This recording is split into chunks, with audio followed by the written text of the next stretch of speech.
Hello everyone, Assalamu alaikum. Welcome back to my channel. This is Farhan Hasan, your favorite IELTS instructor, back again with another interesting video that will help you a lot, inshallah.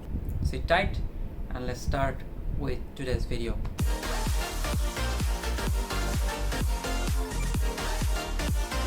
আজকে আমি কথা বলবো একটা 1 month plan নিয়ে IELTS-এর। ওকে, এটা আপনাদের একটা request ছিল। আমি বেশ কয়েকটা কমেন্ট করেছিলাম যে ভাই একটা 30 days স্টাডি প্ল্যান দেন, 1 month একটা স্টাডি প্ল্যান দেন লাস্ট মোমেন্টের, এরকম।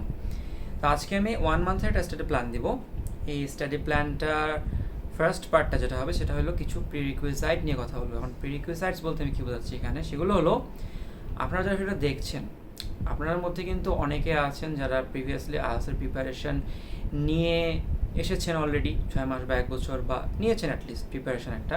আবার অনেকে আছেন যারা প্রিপারেশন এখন IELTS নেওয়া শুরু করেন নাই, বাট আপনাদের সময় হাতে নেই। আপনাদের হাতে হয়তো বা 2 মাস বা 1.5 মাসের মতো সময়, এর মধ্যে আপনাদেরকে টেস্টটা দিতেই হবে, এরকম এমার্জেন্সি হয়তো পড়ে গিয়েছে। আমার সাথেও এটা হয়েছিল অবভিয়াসলি। তো এরকম যদি আপনার হয়ে থাকে সেক্ষেত্রে ভিডিওটা আপনার জন্য বেসিক্যালি। আমি যে প্রিরিকুইসাইটগুলো বলবো, অর্থাৎ আপনার আমি কিছু প্যারামিটার দেবো, অর্থাৎ যেটার উপরে বেস করে আপনি এটা অ্যাজিউম করতে পারবেন যে আপনার স্কোরটা 1 মাসে প্রিপারেশন নিলে কত আসতে পারে। আমি যে প্যারামিটারগুলো দিব লিসনিং, রিডিং, রাইটিং, স্পিকিং ক্ষেত্রে, এই প্যারামিটারগুলো applicable only for them who haven't yet started preparing for IELTS। কারণ তারা জাস্ট নর্মালি ইংলিশ তারা জানে, বাংলাদেশের কারিকুলামে পড়াশোনা করে তারা ইংলিশ জানে, বাট IELTS সম্পর্কে তাদের ধারণা এখন খুব একটা নেই। তাদের আমি একটা প্যারামিটার দেবো তাদেরকে, যেটার উপরে তারা বেস করে নিজেদেরকে জাজ করতে পারবে যে ওকে, আমার প্রেজেন্ট স্কিলটা, ইংলিশে আমার প্রেজেন্ট লেভেলটা এই জায়গাতে আছে, আর সেটাতে থাকলে আমার স্কোর হবে এত, অথবা আমার প্রেজেন্ট স্কিলটা একটা এমন একটা জায়গায় আছে যেখানে থাকলে আমার স্কোর হবে অন্য একটা। তো আমি 1 মাসে প্রিপারেশন নিয়েছিলাম, টু বি অনেস্ট। এবং 1 মাসে প্রিপারেশন নিয়ে আমি আলহামদুলিল্লাহ 8 স্কোর করেছিলাম, কারণ আমার হাতে সময় কম ছিল। সো আমি আমার সেই এক্সপেরিয়েন্স অ্যান্ড দেন 1 বছরের বেশি সময় ধরে যে আমি শেখাচ্ছি স্টুডেন্টদেরকে, সেখানকার এক্সপিরিয়েন্স দুটো মিলিয়ে আমি আপনাদেরকে আজকে এই ভিডিওটা গিফট করতে চাই, যেন আপনারাও কিছুটা হলেও উপকৃত হতে পারেন। আমরা লিসনিং দিয়ে শুরু করি।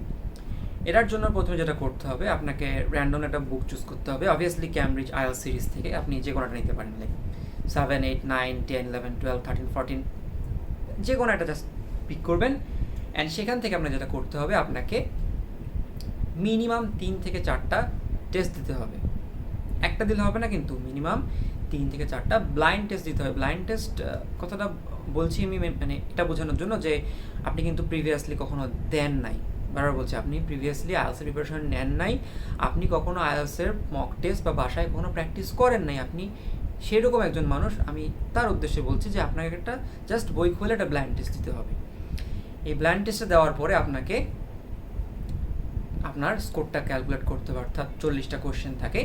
এই 40টা কোশ্চেনের মধ্যে আপনার কয়টা ঠিক হলো এবং সেই অনুযায়ী আপনার কত স্কোর আসছে এটা আপনাকে ক্যালকুলেট করতে হবে। তো আপনি লিসনিং টেস্ট 3 থেকে 4টা দিলেন, দিয়ে আপনি দেখলেন 40টার মধ্যে আপনার অ্যান্সার যদি এরকম হয় যে আপনার অ্যাভারেজে 15 থেকে 20টা ঠিক হচ্ছে, অ্যাভারেজে 15 থেকে 20টা, 3টা 4টা দিয়ে দেখলেন 15 থেকে 20টা, তাহলে আপনি অ্যাজিউম করতে পারেন যে আপনার স্কিলটা এমন একটা পর্যায়ে আছে যে আপনি যদি এই 1 মাস হার্ডওয়ার্ক করতে পারেন প্রপার ওয়েতে, দেন আপনি ইনশাল্লাহ 6-এর উপরে লিসনিংয়ে স্কোর করতে পারবেন।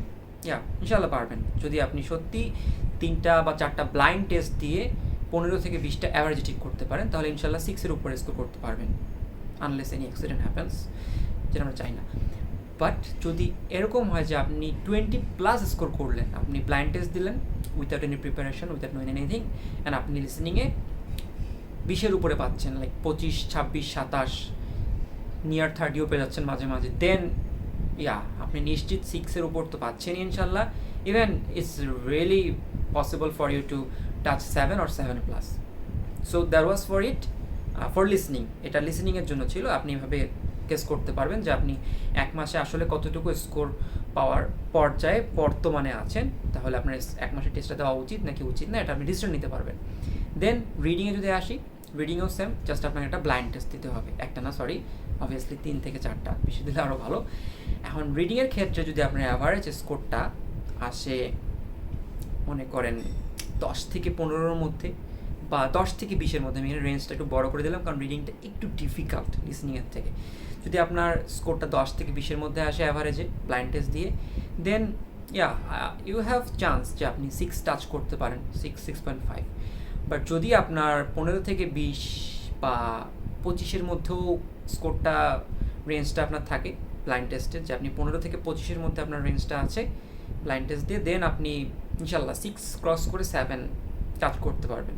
আর এর থেকে বেশি যদি হয়ে থাকে তাহলে তো মাশাআল্লাহ আপনার স্কিল আরও অনেক ডেভেলপ। সো আপনি 7 রিডিংয়ে ভালো 7 তুলতে পারবেন ইনশাল্লাহ, কোনো সমস্যা হবে না। তো এটা গেল রিডিংটা। নেক্সট এখন আসছে স্পিকিং অ্যান্ড রাইটিং, যেখানে আসলে নির্দিষ্ট করে প্যারামিটার দেওয়া পসিবল না, কারণ এটা একটা রিলেটিভ, এই দুটো মডিউল অনেক রিলেটিভ। একটা নির্দিষ্ট কোশ্চেনের উপরে এক একজনের এক এক রকম অ্যান্সার হয়। সো এখানে টিচাররা কিছু স্ট্যান্ডার্ড ক্রাইটেরিয়া মেনটেন করে মার্কিং করে, যেটা আমি ওই যে ভিডিওগুলোতে বলে দিয়েছি, আমার যে স্পেসিফিক ভিডিও আছে। তো আমি এখন রিডিং দিয়ে রাইটিং দিয়ে শুরু করি। ওকে, আমরা একটি স্ক্রিনে চলে যাবো রাইটিংয়ের জন্য। দেখতে পাচ্ছি এখানে আমি বাংলা কিছু সেন্টেন্স লিখেছি। আমি ফারহান হাসান, একজন সদ্য এইচএসসি পাস ছাত্র। 2019 সালে আমি পাস করি এবং 2020 সালে আমি IELTS দেওয়ার পরিকল্পনা করছি। IELTS-এ ভালো স্কোর তুলতে পারলে ইনশাআল্লাহ দেশের বাইরে পড়াশোনার জন্য আবেদন করবো। ইতিমধ্যে যদিও আমি মালয়েশিয়ার একটি শীর্ষ বিশ্ববিদ্যালয়ে আবেদন করেছি, কিন্তু সেখানে পড়তে চাইলে আমাকে IELTS স্কোর জমা দিতে হবে। আমার হাতে সময় আছে মাত্র 1 মাস, এর মধ্যেই আমাকে প্রস্তুতি নিতে হবে। আমার এই বিষয়ে কোনো ধরনের পূর্বাভিজ্ঞতা নেই। এই অল্প সময়ের মধ্যেই আমাকে অনলাইন সোর্স থেকে সব জেনে নিয়ে প্রস্তুতি শেষ করতে হবে। আগামী 1 মাস পরে IDP-তে আমার পরীক্ষার তারিখ পড়েছে। True fact, seriously, I am honestly speaking, আমি বাংলা মিডিয়াম থেকে বিলং করি অ্যান্ড আমি কোনো পূর্ব অভিজ্ঞতা ছাড়াই এটা করেছি। ওকে, সো ইনশাআল্লাহ আপনারা হার্ডওয়ার্ক করলে আপনারাও পারবেন। আমি কীভাবে হার্ডওয়ার্ক করেছি সেটা আমি শেষের দিকে বলবো। এখন মনে করেন এই যে সেন্টেন্সগুলো আমি লিখেছি, এইটার যদি আপনাকে আমি বাংলা করতে বলি, নট ট্রান্সলেশন, লাইক হুবাহু ট্রান্সলেট করার কথা বলছি না, ট্রান্সলেট না, আমি এই সেন্টেন্সগুলো যে লিখেছি এইটার ধারণাটা আমি আপনাকে দিয়ে বললাম যে আপনি এখন এটাকে আপনার ভাষায় ইংলিশে লিখে দেখান। সেক্ষেত্রে যদি আপনি এরকম লেখেন, right now, I am Farhan Hasan, I passed my HSC in 2019, now I plan for IELTS in 2020. If I get a good score in IELTS, inshallah I'll apply to foreign countries to study. I already applied to top university in Malaysia, but to study there I need to submit an IELTS score, blah blah blah. যদি আপনি এই ধরনের লিখতে পারেন right now without any preparation, then you can achieve ইনশাআল্লাহ around 6 in your IELTS writing, IELTS academic writing, 6.5, even 7ও possible hard work করলে, আর 5.5ও হতে পারে, ঠিক নাই, কারণ এটা অনেক রিলেটিভ, তো অ্যাকচুয়ালি অনেক কিছু ডিপেন্ড করে। তো এরকম হইলে আপনার স্কোরটা 1 মাসের প্রিপারেশনে এরকম আসতে পারে, যেটা আমি বললাম। বাট যদি দেন এগেন আপনার যদি এরকম হয় যে আপনি সেম কথাগুলোই আপনি যদি আপনার ভাষায় প্রকাশ করতে গেলেন ইংলিশে, অ্যান্ড আপনি এরকম লিখতে পারলেন, আমি কিন্তু হুবাহু এটার কথা বলতেছি না, হুবাহু ট্রান্সলেটের কথা বলতেছি না, বা আমি যেটা বলছি এরকম না। আপনি তো নিজে আপনার লেখা পড়লে বুঝতে পারবেন যে আমি যে লেখাটা লিখেছি তার আশেপাশে আছে কিনা। যদি ক্লোজ টু এরকম হয়, this is Farhan Hasan, a graduate of the HSC 2009 batch and expected IELTS examinee in the year 2020. If I am able to secure a commendable score, inshallah I will move forward to acquire my higher education abroad. Although meanwhile I've put my application at a top university which is from the country Malaysia. In order to study there, I will be requiring to submit my IELTS score to them.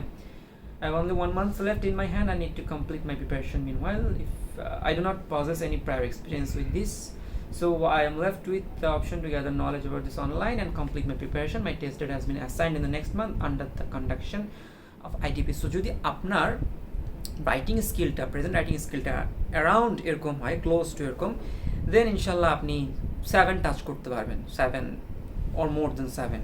Practice তো করবেনই 1 মাস। আমি 8 score করেছিলাম, so আমার ওই সময় এরকমই লিখতে পারতাম। দেন আমি আরও ডেভেলপ করেছি পরে গ্র্যাজুয়ালি। আপনারাও 1 মাস প্রিপারেশন নিয়ে বা তার থেকে বেশি প্রিপারেশন নিলে আরও ভালো করতে পারবেন। তো এটা গেল রাইটিংয়ের আমি একটা প্যারামিটার দেওয়ার ট্রাই করলাম, বাট এটা কিন্তু একদম লাইক স্ট্রিক্ট কংক্রিট প্যারামিটার না, এটাই কিন্তু সবার জন্য অ্যাপ্লিকেবল তা না, কারণ এটা অনেক রিলেটিভ। বাট এটা থেকে আপনারা একটা ভালো ধারণা নিতে পারেন। দেন কামস স্পিকিং। স্পিকিংয়ের কেসে অ্যাকচুয়ালি আরও relative, there is nothing that I can put as a strict parameter here. that you can follow or assess yourself by comparing that how you are good, how much you're good or not.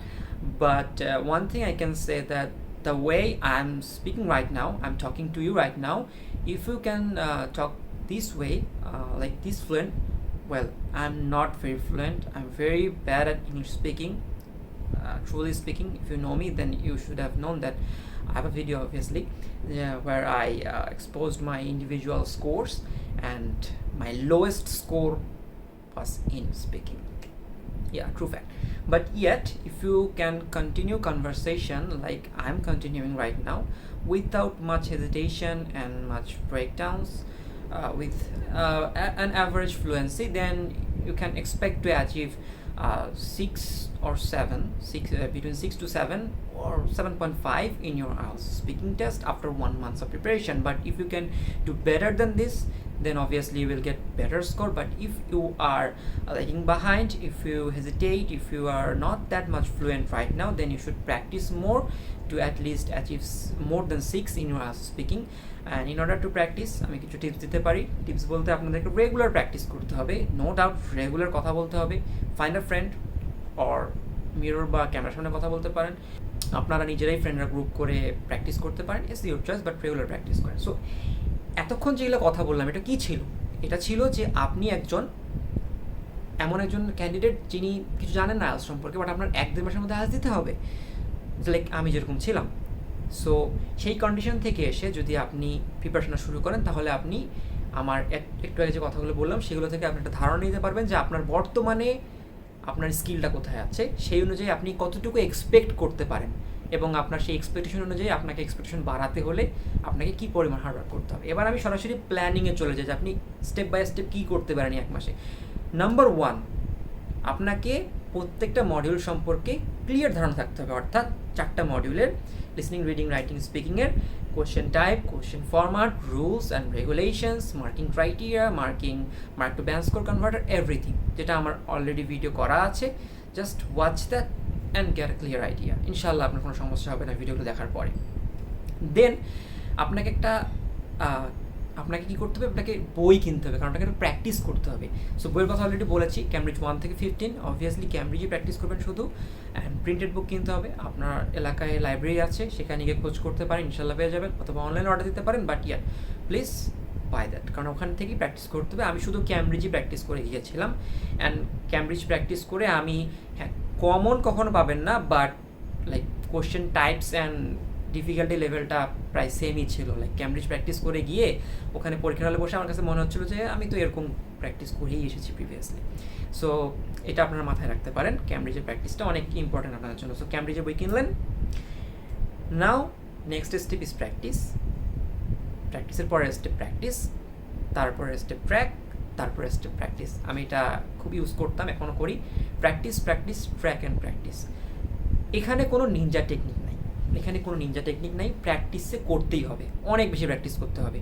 So অনেক বেশি practice করতে হবে, তারপরে track করতে হবে। Track করতে হবে বলতে আপনাকে প্রতিদিন আপনি যে টেস্টগুলো দিচ্ছেন সেখান থেকে আপনি কত স্কোর পাচ্ছেন সেটা আপনাকে কাউন্ট করে রাখতে হবে। আপনি যদি লিখে না রাখেন তাহলে কিন্তু আপনি বুঝতে পারবেন না যে আপনার ডেভেলপমেন্ট হচ্ছে নাকি হচ্ছে না।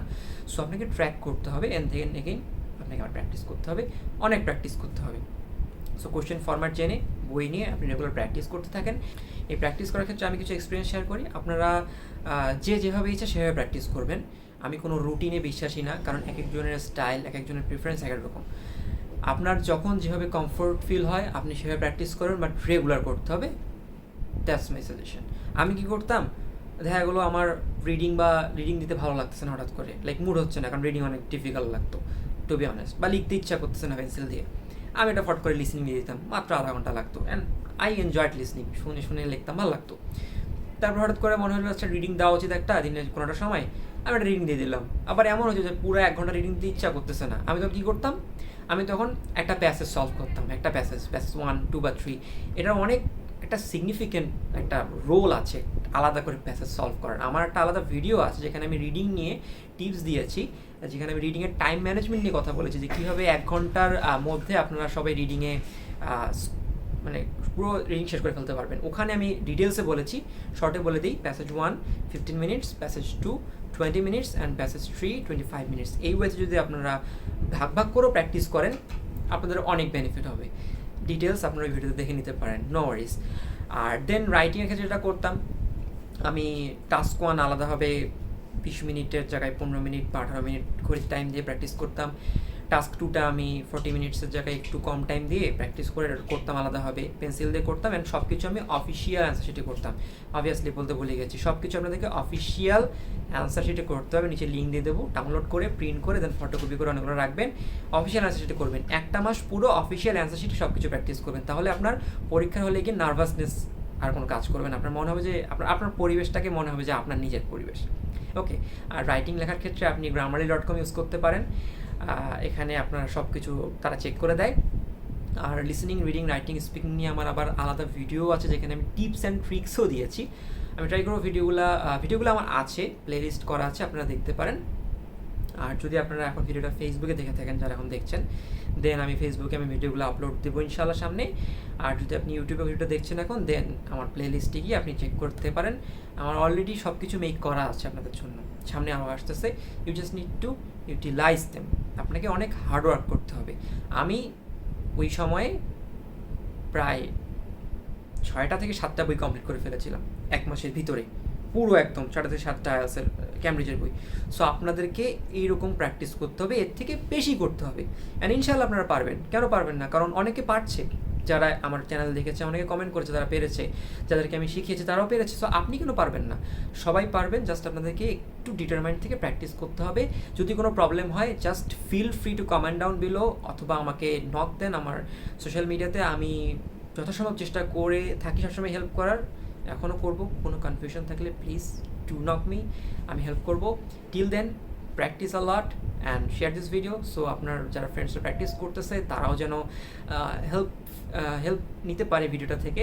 অ্যান্ড কোনো ভুল ত্রুটি করে থাকলে please forgive me and have a good journey. So good bye everyone, ভালো থাকবেন সবাই। আসসালামু আলাইকুম।